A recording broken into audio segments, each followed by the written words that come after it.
Nosso primeiro convidado de hoje, que é o João Gabriel de Lima, que é doutorando em Ciência Política pela Universidade de Lisboa. Olá, João, uma ótima tarde para você. Olá, boa tarde, tudo bem?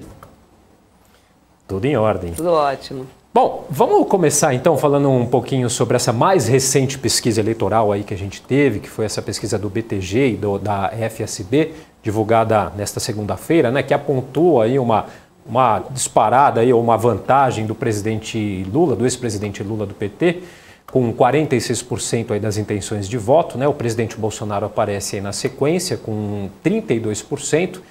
Nesse cenário principal aí, a gente tem aí ainda 11 candidatos, né, no total. Quem aparece ali em terceiro é o candidato Ciro Gomes, né, com uma porcentagem aí bem menor. Então eu queria que você fizesse uma análise aí. O presidente até se pronunciou hoje falando sobre isso, que não dá importância para essas pesquisas, porque sempre há interesses por trás, mas fato é que temos então esses números, né? O senhor acredita aí que existe uma real possibilidade de Lula ganhar já no primeiro turno? Pois é, essa é uma grande pergunta, na verdade é a famosa pergunta de $1 milhão, né? Já que a gente inclusive está falando um pouco de influência da política na economia e tal. Mas em relação às pesquisas, eu tenho uma recomendação que me parece interessante para a gente entender como as pesquisas funcionam, que é o fato de que o jornal Estado de São Paulo ontem, né, no mesmo dia que saiu essa pesquisa do BTG Pactual, eles publicaram um agregador de pesquisas. O Estado de São Paulo é um jornal no qual eu tenho uma coluna. E esse agregador é muito interessante, porque ele junta 14 empresas de pesquisas diferentes e tira uma média. Quer dizer, a gente tem muita... Eu até fiquei surpreso com esse número de 14 institutos. A gente tem muita gente fazendo pesquisa no Brasil, né? E é legal entender as diferenças entre esses institutos e as diferenças entre essas pesquisas. Então, a gente tem dois tipos de pesquisa, basicamente, né? A gente tem as pesquisas presenciais, em que o entrevistador do instituto sai a campo, faz as perguntas às pessoas e tal. E a gente tem as pesquisas que são feitas por telefone. As pesquisas presenciais, elas são mais precisas do que as pesquisas são feitas pelo telefone. E as pesquisas presenciais, elas dão um retrato mais acurado da intenção do eleitor no momento que é feita a pesquisa. As pesquisas por telefone, no entanto, elas não devem ser desvalorizadas. Elas não têm a mesma acurácia, mas justamente por ser mais barato, né? É mais barato eu telefonar para os eleitores do que eu fazer entrevistas na rua. Elas são feitas com mais constância, então elas apontam mais tendências, né?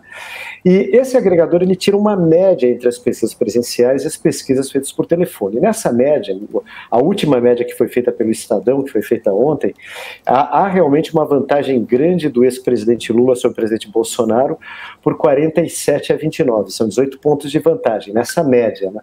É interessante notar que essa média, ela não é apenas uma média aritmética entre todos os resultados das pesquisas, não é uma média ponderada, ou seja, as pesquisas presenciais, elas valem mais que as pesquisas por telefone, e tem também o que eles chamam de padrão ouro, né, o que o Estadão está chamando de padrão ouro, que são institutos de pesquisa que estão aí há muito tempo. Então, na média ponderada, o resultado deles vale mais. Os que estão aí há mais tempo e que estão fazendo pesquisas já reconhecidas há mais de 30, 40 anos, mais de 30 anos, na verdade, desde que a gente tem democracia no Brasil, são o Datafolha e o IPEC, que é o antigo IBOP, são os institutos que têm mais tradição, né? Quanto ao que disse o presidente Bolsonaro em relação às pesquisas, é muito interessante ver a relação dos políticos com as pesquisas, né? Os políticos que estão na frente, eles sempre elogiam as pesquisas, e os políticos que estão atrás, eles sempre criticam as pesquisas. Isso acontece desde que a democracia brasileira existe. Agora, as pesquisas, elas são feitas, a maior parte dos institutos que trabalham no Brasil são institutos sérios, são institutos reconhecidos internacionalmente, são institutos que tem metodologias feitas pela academia, pelas universidades, as metodologias como são feitas no mundo inteiro. Então, os institutos brasileiros merecem sim credibilidade, e principalmente esses do padrão ouro, que a gente citou, Datafolha e IPEC, são institutos reconhecidos internacionalmente. Então, as pesquisas são sim um termômetro interessante daquilo que está acontecendo e da vontade do eleitor naquele instante. É claro que se amanhã o presidente Bolsonaro ultrapassar o ex-presidente Lula, ele vai elogiar os institutos de pesquisa e talvez o ex-presidente Lula critique os institutos de pesquisa. Isso é normal da política, mas os institutos de pesquisa eles fornecem uma informação importante e confiável para quem quer entender o que está acontecendo no processo eleitoral. É extremamente importante esse esclarecimento, né, João? Porque a gente vive um tempo de, né, Débora, de tantas informações difusas e que eu acho que é essencial a gente saber como funciona até para dar a credibilidade certa, o peso certo aí para essas metodologias, para essas pesquisas. Muito bom. Inclusive, ainda falando sobre essa questão dessas pesquisas, a gente tem visto o Ciro Gomes, no caso, aparecer numa terceira posição, mas bem distante ali da polarização dos 2 primeiros lugares. Ele aparece ali com aqueles 9%.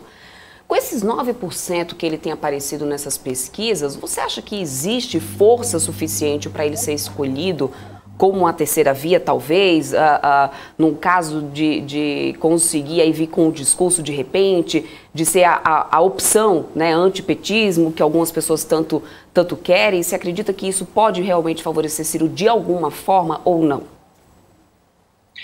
Essa também é uma dessas perguntas de $1 milhão, né?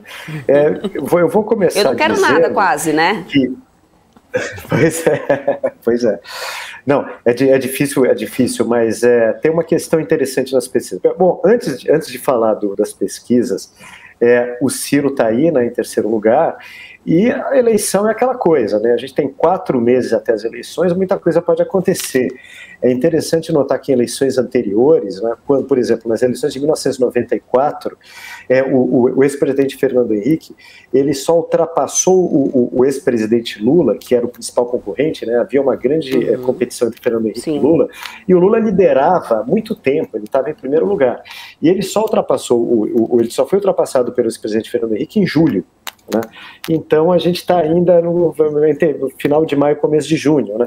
Então ainda pode acontecer muita coisa nesses 4 meses de eleição. Agora, uma coisa que muita gente tem notado e que um dos grandes intérpretes de pesquisa do Brasil, que é o Antônio Lavareda, que é de outro instituto, que é do IPESP, ele tem destacado bastante, é o fato de que a gente tem um número muito alto de voto consolidado no Brasil agora. Então o que costuma acontecer nos processos eleitorais, é que até a chegada do primeiro turno, os votos se dividem, os eleitores nas pesquisas, quando perguntam a eles, você já tem certeza que você vai votar?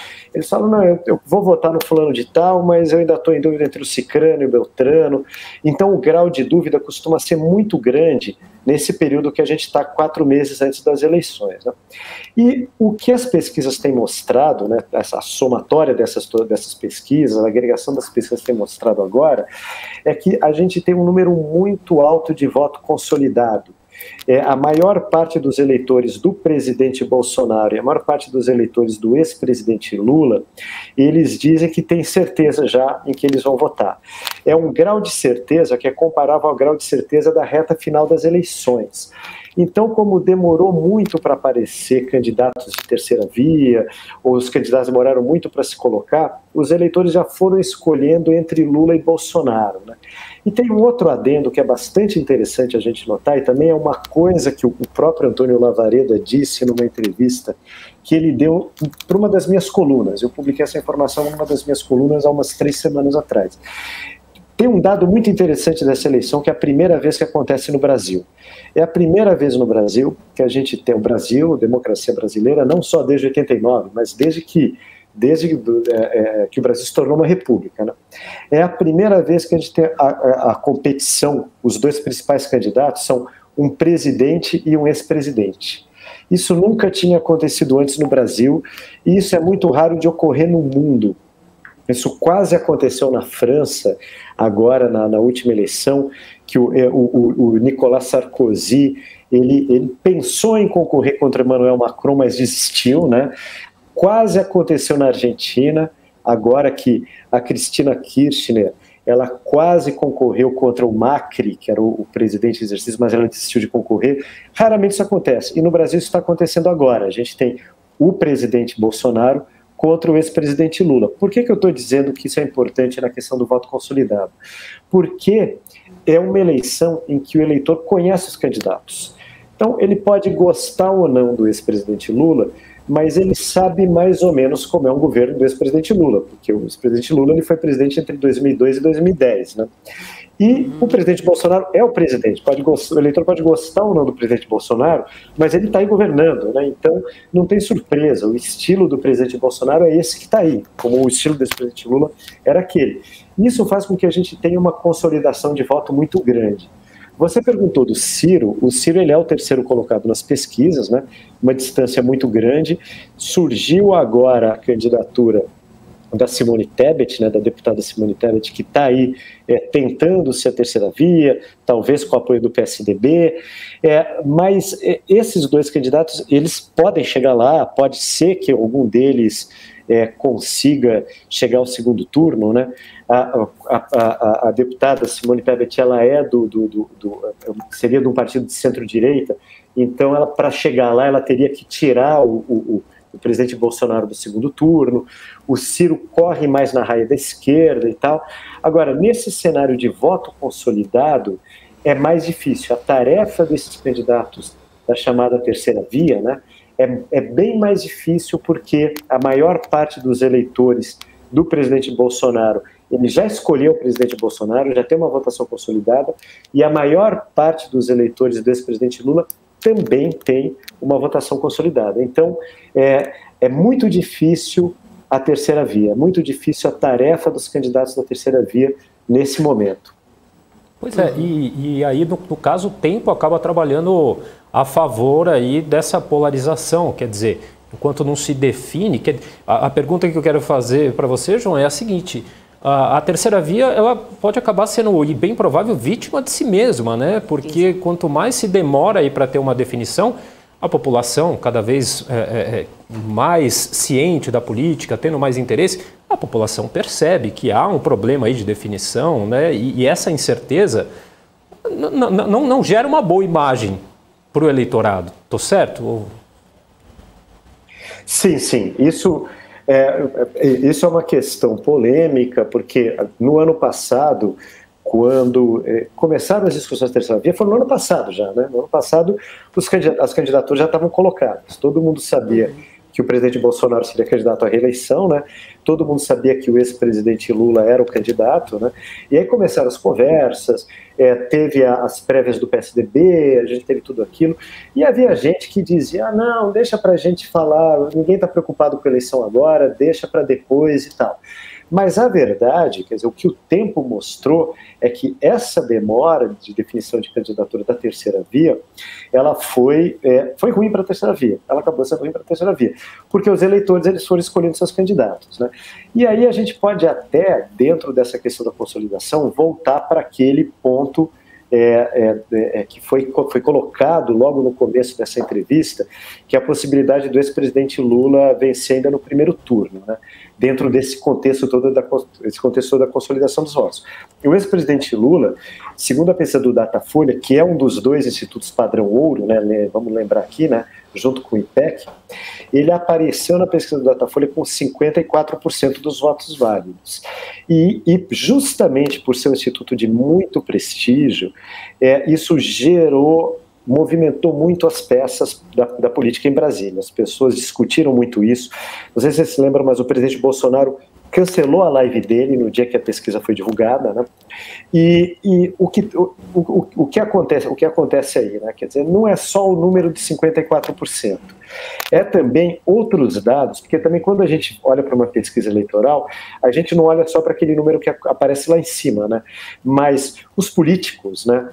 Os que estão realmente envolvidos com a eleição, eles entram ali no site da pesquisa e vão olhando também as pequenas informações pontuais que aparecem dentro da pesquisa, né? E nesse caso da pesquisa do Datafolha, da vitória do ex-presidente Lula no primeiro turno, apareceram também alguns dados muito interessantes, e foram dados muito bons para o ex-presidente Lula e não tão bons para o presidente Bolsonaro, embora o presidente Bolsonaro ele tenha algumas cartas na manga que a gente vai ver aqui daqui a pouco também, né? Mas o que saiu de bom para esse presidente Lula? saiu que o voto dele, ele lidera em todas as regiões menos no centro-oeste. Então, todo mundo sabia que o ex-presidente Lula liderava no Nordeste. O PT sempre foi muito forte no Nordeste. O PT é forte no Nordeste mesmo quando o PT perde, como aconteceu em 2018. O presidente Bolsonaro ganhou, mas o PT teve uma grande votação no Nordeste. Só que agora, ele também, o ex-presidente Lula está liderando no Sudeste, segundo o Datafolha, por 42-29. Isso é um dado muito importante, porque o presidente Bolsonaro tem muito eleitor no Sudeste. E é muito importante porque o Sudeste é o maior colégio eleitoral do Brasil. Quase metade dos eleitores estão no Sudeste, né? O Sul é uma região em que a centro-direita e a direita sempre foi mais forte do que no resto do Brasil, né? Mas o ex-presidente Lula está ganhando lá também, por uma diferença menor, mas uma diferença grande também, 47-30, né? Entre os que recebem o Auxílio Brasil, que é um dos principais programas sociais associados ao governo Bolsonaro, embora tenha sido um programa que foi criado originalmente pela Câmara dos Deputados e tal, mas é um programa que o presidente Bolsonaro vê como um programa importante do governo dele para atingir principalmente os eleitores mais vulneráveis. Os que recebem o Auxílio Brasil também votam mais no Lula do que no Bolsonaro, 59-20, segundo o Datafolha. Segundo o Datafolha, no entanto, o presidente Bolsonaro lidera entre os evangélicos, mas é uma liderança pequena, é uma liderança dentro da margem de erro, 39-36. Isso significa que o ex-presidente Lula ganhou a eleição? Não, não significa, e tem vários fatores aí que a gente tem que levar em consideração. Um dos primeiros fatores é o fato de que, até hoje, quer dizer, desde que a gente teve a redemocratização, desde 1989, o presidente que se candidatou à reeleição sempre se reelegeu. Ser presidente no Brasil, o presidente brasileiro é muito poderoso. O presidente brasileiro, para a gente ter um presidencialismo puro, né, ele é mais poderoso do que, por exemplo, aqui em Portugal, onde eu moro, que a gente tem presidente, mas quem governa é o primeiro-ministro, ou na França, que é o semipresidencialismo, na França o presidente também é muito forte, mas a gente tem também um primeiro-ministro muito forte. No Brasil, não. No Brasil é um presidencialismo, a Câmara tem poder, o Judiciário tem poder, como a gente tem visto, mas o presidente tem muita coisa que ele pode fazer para reverter um resultado eleitoral negativo, né? Então, o que a gente viu em eleições anteriores é quando o presidente Fernando Henrique concorreu à reeleição, ele ganhou. Quando o presidente Lula concorreu à reeleição, ele ganhou. Quando a ex-presidente Dilma concorreu à reeleição, ela também ganhou. E o caso da Dilma é um caso bastante emblemático, porque o presidente Lula foi reeleito, ele era muito popular, ele estava muito popular no final do primeiro governo dele. A ex-presidente Dilma, ela já estava com uma queda de popularidade e o Brasil estava entrando numa crise econômica no segundo mandato dela. Mas ela, em sendo presidente, né, usando o poder que um presidente tem, ela fez várias bondades, entre aspas, ali no final do mandato dela, que acabaram sendo ruins para a economia como um todo, né? Como, por exemplo, desonerações a empresas, né? O Brasil ele já estava com uma situação fiscal ruim. Quando ela faz desoneração, a ex-presidente Dilma fez desoneração às empresas, significa, num país com situação fiscal ruim, ela fala para as empresas pagarem menos impostos, ou seja, a situação fiscal piora. Porém, essa desoneração, ela impediu que houvesse uma demissão em massa, porque as empresas estavam numa situação ruim e pararam de demitir, porque pararam de pagar imposto, né? Então, isso mostra o poder do presidente em fazer um pacote de bondades e reverter um resultado eleitoral ruim. Então, o que aconteceu ali em 2014, né, é que a ex-presidente Dilma usou o poder do presidente para fazer bondades no fim do mandato e conseguir reverter uma situação de popularidade que estava se deteriorando, né? Então, a gente precisa ver o que o presidente Bolsonaro consegue fazer agora, né? O Auxílio Brasil é uma dessas armas, né? Mas como a gente viu também nas pesquisas, o Auxílio Brasil não está funcionando. O presidente Bolsonaro está muito preocupado com questões como o preço da gasolina, ele está patrocinando projetos que podem, de uma certa maneira, segurar o preço do combustível, tentar segurar a inflação. Precisa ver o quanto isso vai reverter em volta de popularidade para ele. Posso, Débora? O João? Pode, claro, pode falar. Bom, e aí tem muitas questões aí envolvidas, né? Essa questão de o presidente, claro, tá no foco aí, né? Aí eu acho que tem esses dois lados da moeda, né? Ele está no foco, o que ele fizer ali de bom, claro, ele está nos holofotes, mas também tem a parte ruim aí, por exemplo, a gente tem problemas com inflação e a população acaba atribuindo muitas questões ao presidente. Tem a questão do combustível também. Ou seja, então são dois lados de uma moeda, né? Você citou o Auxílio Brasil. Eu até ouvi um especialista falando uma coisa interessante, que na verdade o eleitorado não está comparando o Auxílio Brasil com o Bolsa Família, mas ele compara ali com o próprio pacote de bondades, digamos assim, entre aspas, feito pelo governo Bolsonaro, que foi o auxílio emergencial durante a pandemia, que tinha um valor ainda maior, então ainda há essa comparação. Enfim, tem várias questões aí envolvidas quando se trata do governo estar em foco, né? Pois é, e o próprio presidente Bolsonaro, ele falou isso numa conversa que ele teve com os eleitores, né, que é aquelas conversas que ele faz ali na saída do palácio e tal, que uma vez alguém falou dos combustíveis, ele falou, não, realmente, se o combustível sobe, joga a culpa em mim, por isso que eu estou tão preocupado com isso, né, o presidente Bolsonaro falou isso. Mas isso mostra também, o presidente está muito em foco dentro da questão da economia, e isso é outra coisa que as pesquisas mostram também, né. Então, cada eleição ela tem um tema que acaba sendo o tema dominante naquela eleição. Então, por exemplo, em 1994, as pesquisas mostravam que a grande preocupação dos brasileiros era a inflação. E o então candidato do PSDB, candidato tucano, Fernando Henrique Cardoso, ele era ministro da Economia do presidente Itamar Franco, e ele liderou ali no Ministério da Economia, ele não é economista, né? Fernando Henrique é sociólogo, mas ele chamou vários economistas e liderou um time de economistas, e ele era o ministro da Economia, né? Liderou todo um projeto de combate à inflação, né? O Plano Real, né? Todo mundo sabe, e o Plano Real, e como o principal tema daquela campanha eleitoral era a inflação, o fato dele ser o político responsável pelo combate à inflação o levou à eleição da presidência da República, né? Então, é muito importante a gente ver também nas pesquisas qual que é o assunto central, né? No caso da eleição do ex-presidente Lula em 2002, o tema central era muito a questão social, era muito o combate à pobreza, e aí o ex-presidente Lula ali naquela campanha, o candidato Lula, na verdade, ele apresentou ali o projeto Fome Zero, e aquilo pegou bem, aquilo foi uma coisa que ajudou ele a se eleger, né? É interessante ver aqui na eleição do presidente Bolsonaro em 2018, o que as pesquisas diziam, qual era o tema que era o tema mais forte, que as pessoas estavam mais preocupadas. O tema era corrupção. O tema era corrupção, a gente vinha ali da Operação Lava Jato, e aí estava todo mundo muito discutindo a questão da corrupção, e muitos políticos de vários partidos foram pegos pela Operação Lava Jato, e também muitos políticos do PT, né? Inclusive o ex-presidente Lula, ele chegou a ir para a prisão nessa época, né? Então o tema da corrupção era muito forte, a corrupção era muito associada aos partidos que estavam no governo, ao PT, ao PMDB, que tinham políticos que tinham sido pegos nas operações, tinha políticos presos, Eduardo Cunha, que era do PMDB, que é do PMDB, né? E o PMDB estava em coligação com o PT, então tinha toda aquela questão.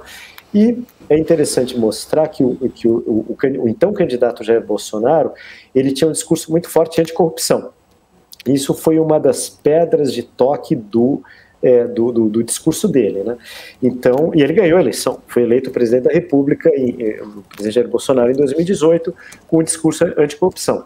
Agora, nesta eleição, a corrupção não é mais o tema central. As pesquisas mostram que volta a ser a economia. Volta a ser a economia por quê? Porque a inflação está alta, porque o eleitor vai no supermercado e tudo está mais caro, porque a gasolina subiu, né? A gasolina não só é um fator de inflação, né? Porque o principal transporte no Brasil é principalmente rodoviário, então, como os economistas mostram, né? O preço do combustível ele reflete em toda a cadeia e tal, mas também diretamente o cara sente no bolso, né? O brasileiro das classes mais favorecidas ou menos favorecidas, em geral o brasileiro tem carro, ele bota gasolina no carro, né? O acesso ao transporte público nas grandes cidades no Brasil não é tão bom. Em São Paulo, por exemplo, né, minha cidade, né, onde eu morei a maior parte da minha vida, mesmo os eleitores mais pobres, eles têm carro, porque o transporte é precário, moram longe, tem que botar gasolina no carro. Então, sente-se muito isso, né? Então, a economia é um tema. A gente vê candidatos de oposição falando da economia o tempo todo. O candidato, o ex-prefeito de São Paulo, Fernando Haddad, que é um candidato de oposição, né, em São Paulo, ele, numa entrevista aí, nos últimos dias, né, deu entrevista para o Jornal Estado de São Paulo, mas deu várias entrevistas, ele falava, com o dinheiro que a gente comprava carne antigamente, a gente só compra cenoura, né? Então o tema da economia, ele passa a ser um tema forte. E aí a gente vê que urge para o presidente Bolsonaro ter uma resposta muito forte em relação à economia, mas não é aquela coisa da macroeconomia, dos números e tal. A resposta, ele tem que dar uma resposta forte em baixar o preço do combustível e combater a questão da inflação, né? A gente vê o presidente Bolsonaro preocupado com isso, mas talvez no discurso dele a economia não tenha um peso tão forte quanto deveria ter, dado que a economia vai ser o grande tema dessa eleição, né? Então, a gente vê o presidente falando muito a respeito, por exemplo, de pesquisa eleitoral, de que ele duvida das pesquisas eleitorais, ou o presidente falando muito a respeito da dúvida em relação às urnas, mas esse não é o tema central, não é isso que está preocupando o eleitor. Esse é um ponto bastante importante e bastante interessante. João, inclusive eu quero trazer justamente essa questão aí desse trabalho que o presidente Jair Bolsonaro está tendo em desacreditar essas pesquisas, inclusive também aliada a essa questão de você ter retocado aí no assunto da economia ser justamente a pauta dessas eleições. Por quê? Você falou agora há pouco sobre a questão do público aí evangélico, né? Que me parece, até pela última pesquisa, que vai estar muito na decisão, até mesmo, né, por parte desse público, do voto evangélico, a decisão entre os candidatos. E aí, eu queria entender um pouco do seu ponto de vista, o que é realmente o voto evangélico hoje? Porque, assim, o presidente Jair Bolsonaro defende aquele voto evangélico do conservadorismo, da família e tal. Mas, ao que me parece, pelo que a gente viu nessa última pesquisa da Datafolha, esse voto evangélico também mudou um pouco aí ao longo do tempo. Primeiro porque mudou também o posicionamento ali evangélico e o discurso em algumas vertentes ali, né, dentro mesmo do público evangélico, mas defendendo muito mais pautas liberais, inclusive também muito mais preocupado com a questão da economia, porque parte desse público evangélico também é pobre e também está sentindo essa coisa da inflação, né? Então, assim, como interpretar, né, essa divisão desse público nesse momento? Débora, muito boa pergunta. Eu vou começar mostrando um dado que é interessante. Quando você olha para o resultado final das últimas eleições, nas últimas eleições o presidente Bolsonaro ele teve 2/3 dos votos dos evangélicos. E o candidato que se opôs a ele no segundo turno, o Fernando Haddad, teve 1/3 dos votos. Ou seja, foi uma diferença muito grande e uma diferença que foi decisiva na eleição do Bolsonaro. Afinal, não foi uma eleição, foi uma eleição equilibrada, né? Não tão equilibrada quanto a eleição anterior, mas foi uma eleição equilibrada e os evangélicos fizeram diferença, né? E agora o que a gente viu é que tem um empate técnico. 39-36, segundo o último Datafolha, né? Quer dizer, os evangélicos eles estão muito divididos entre o ex-presidente Lula e o presidente Bolsonaro. Agora, aí vem o ponto que você levantou, que é muito interessante. E aí eu recomendo até um livro. Tem um livro muito interessante sobre evangélicos no Brasil, que chama Povo de Deus, de um antropólogo da USP chamado Juliano Speyer. Esse livro mostra bem aquilo que você falou, quer dizer, quando você está falando em evangélicos, você não está falando em um contingente de pessoas que pensam igual e votam nas mesmas pessoas sempre, né? Evangélicos, a gente está falando de várias denominações religiosas do Brasil, somadas, é o contingente que mais cresce dentro das religiões brasileiras, né? Mas a gente está falando quando a gente está falando de evangélicos, a gente está falando de evangélicos que pensam diferente, você tem evangélicos mais progressistas, você tem evangélicos mais conservadores, você tem evangélicos que votam na direita, você tem evangélicos que votam na esquerda. O que o Juliano mostra um pouco no livro dele é que dentro desse contingente evangélico a gente tem muita gente que é de classes menos favorecidas, né? Muita gente que migrou do interior para as grandes capitais nos últimos anos, e aí ele, como antropólogo, ele cita isso, né, que o movimento migratório dos evangélicos, ele foi o maior movimento migratório, os maiores movimentos dos evangélicos, não, digo, do interior para a capital, foi um dos maiores movimentos migratórios do mundo. Muitos desses migrantes do interior para as grandes capitais se tornaram evangélicos, porque foram morar em periferias das grandes cidades, onde o Estado não chegava, mas onde havia igrejas evangélicas, e isso faz com que você tenha uma força muito grande dos evangélicos nas periferias das grandes cidades brasileiras, né? E esses evangélicos têm muito um valor familiar, justamente porque são pessoas que migraram do interior para as capitais para se juntar a outras partes das famílias delas que tinham chegado, né? Então o valor familiar é uma coisa forte, mas isso não significa que os evangélicos sejam conservadores ou votem em candidatos de direita. Então como é que se diz? É um contingente heterogêneo, né? E esse livro, e foi uma coisa que eu citei numa coluna que eu escrevi a respeito desse livro, no Estadão, né? Esses evangélicos, né? Eles são plurais. E os próprios candidatos da esquerda têm lido esse livro do Juliano Spaia, e eles têm tentado se aproximar desses evangélicos, né? O ex-presidente Lula, ele teve uma votação boa dos evangélicos lá nas eleições dele, nas vezes que ele ganhou, e ele está em busca de novo desse público. Ele tem vários assessores, ele tem várias pessoas ligadas ao mundo evangélico e está tentando se aproximar, ou seja, os evangélicos farão diferença, e o voto dos evangélicos está em disputa entre os candidatos de direita e de esquerda. Uhum. Perfeito, muito, muito bom mesmo, João, essa tua visão, inclusive, muito obrigada mesmo por ter... Muito mais coisa aqui para a gente abordar. Exatamente, acho que a gente que passaria aqui o restante da tarde trazendo, ainda queria poder falar sobre a Simone Tebet contigo. Já vou pedir até para o pessoal da produção já deixar marcado aqui com você, até porque daqui para essa eleição acontecer realmente, tem 4 meses aí pela frente, muita água ainda vai passar, né, por debaixo dessa ponte, então a gente ainda vai conversar com certeza várias vezes por aqui. Muito obrigada mesmo, viu? Eu que agradeço, Débora, Felipe, estou à disposição. Peço desculpas que escureceu durante o período da minha entrevista por causa do fuso horário aqui de Lisboa. Não, imagina, fica tranquilo, mesmo. Ótimo, tá ótimo. Vamos voltar a conversar com você com certeza, tá bom? Obrigado, João, foi um prazer, obrigado pela gentileza. Até mais. Foi um prazer, até mais.